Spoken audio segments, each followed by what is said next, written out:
Indonesia is heaven. That is not Photoshop, man. Look what I found, my own little paradise.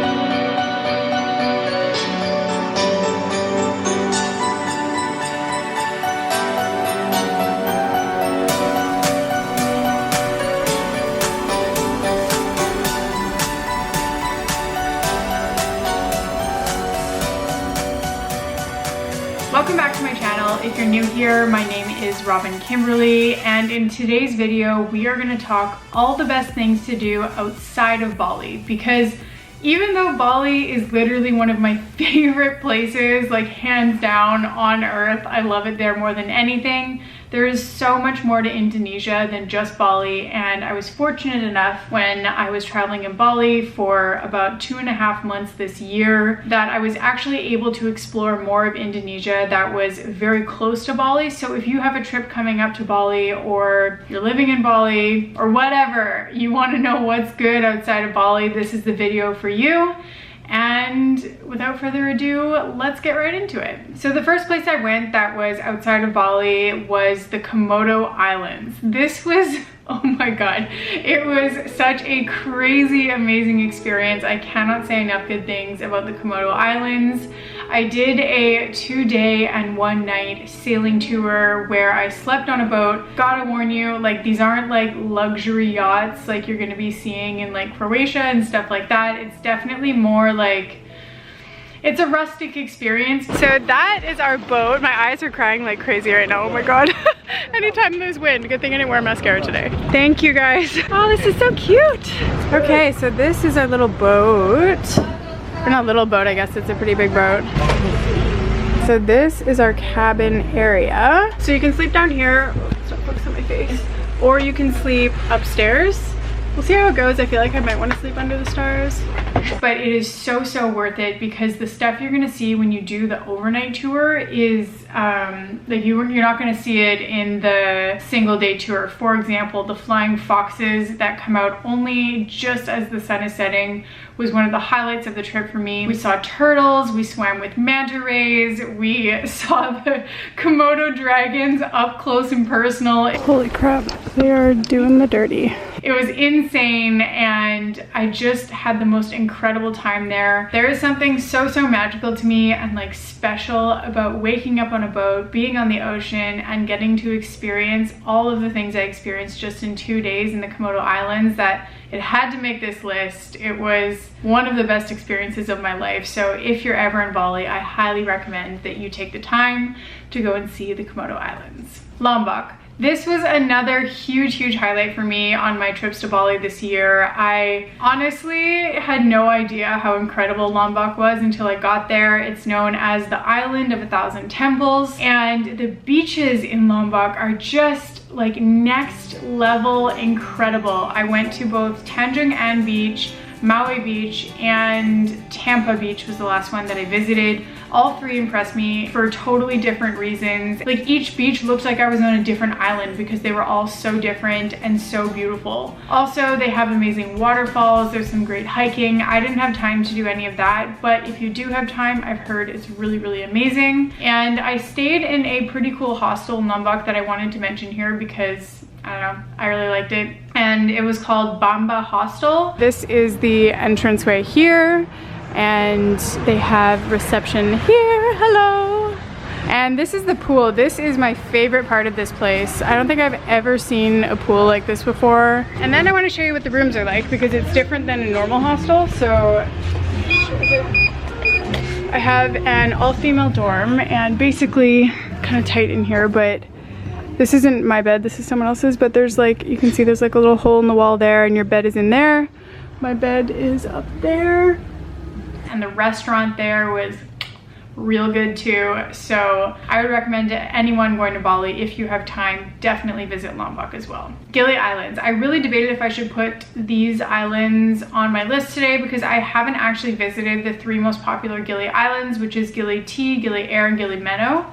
But I did visit Gili Nengu, and it was a huge highlight for me because there was very few people there. The snorkeling was like I don't know what this was, but like mind blown. Mind-blowingly amazing. I'm too excited. I can't get the words out, but yeah. So 15 minutes to our first stop, which is Gili Nangu. It looks absolutely stunning, so I cannot wait to get there. Let's friggin' do it, people. Let's do it.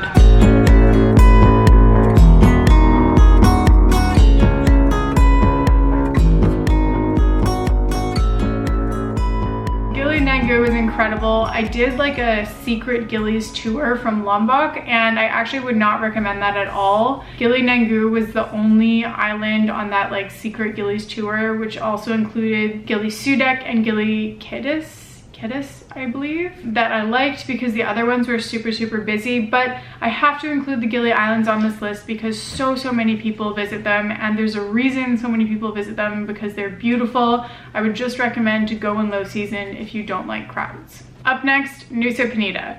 Whenever something is super popular like Nusa Penida is, I always feel like I'm not gonna like it because I'm just like alternative and weird like that, or like to think I'm alternative and weird like that. But I was really blown away by Nusa Penida. It's an incredible island that has so much to offer. My recommendation would be to prioritize going to the East Coast to see Diamond Beach and Thousand Islands Viewpoint. These were major highlights for me, and it is so much less crowded over there because it takes a little bit longer to actually get over there. You're here to see some epic views.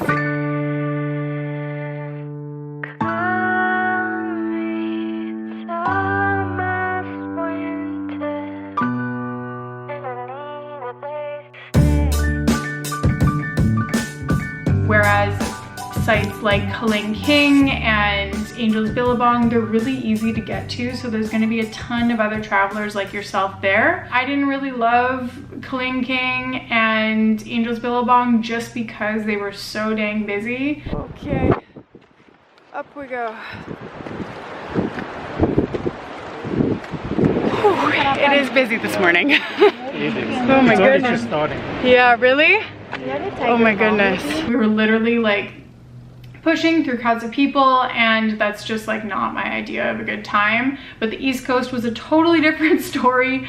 The views were so incredible, if not more incredible. So highly recommend going to the East Coast of Nusa Penida. Nusa Lembongan and Nusa Ceningan. I had like no expectations whatsoever for both of these islands, and I absolutely loved both of them. So Nusa Lembongan is an island that's just adjacent to Nusa Penida. It's really easy to tie in with your Nusa Penida trip, and that is what I did when I visited there.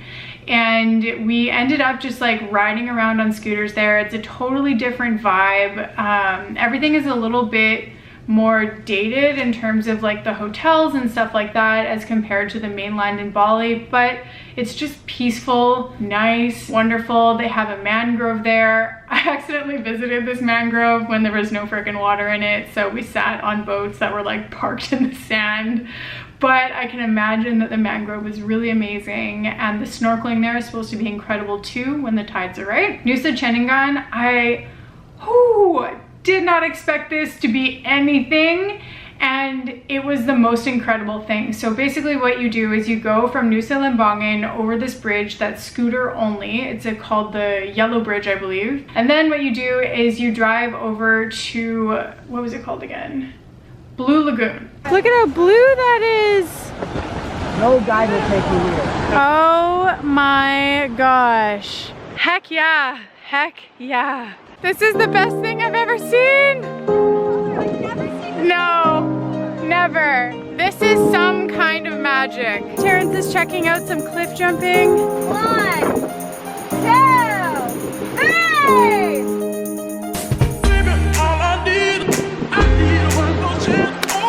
Oh my God.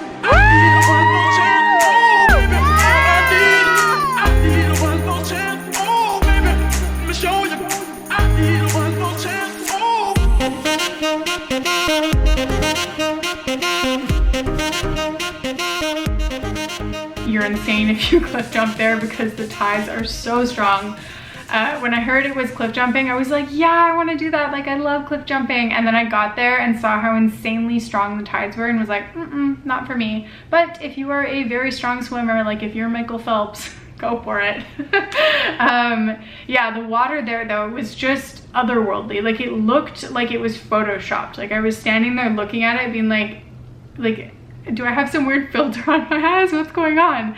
It was so dope. So highly recommend you visit those two spots as well. And that is it for the best things to do outside of Bali. There is so much more that should be on this list. It's on my bucket list to see more of Indonesia, and I'm sure there's about 1 million places I could add to this list. This was just what I personally experienced and what I would recommend you visit while you're traveling in Bali. So thank you very much for watching. Please leave this video a thumbs up, leave me a comment below, and tell me your favorite place outside of Bali. And yeah, that's it for today. I'll see you in the next video. Bye!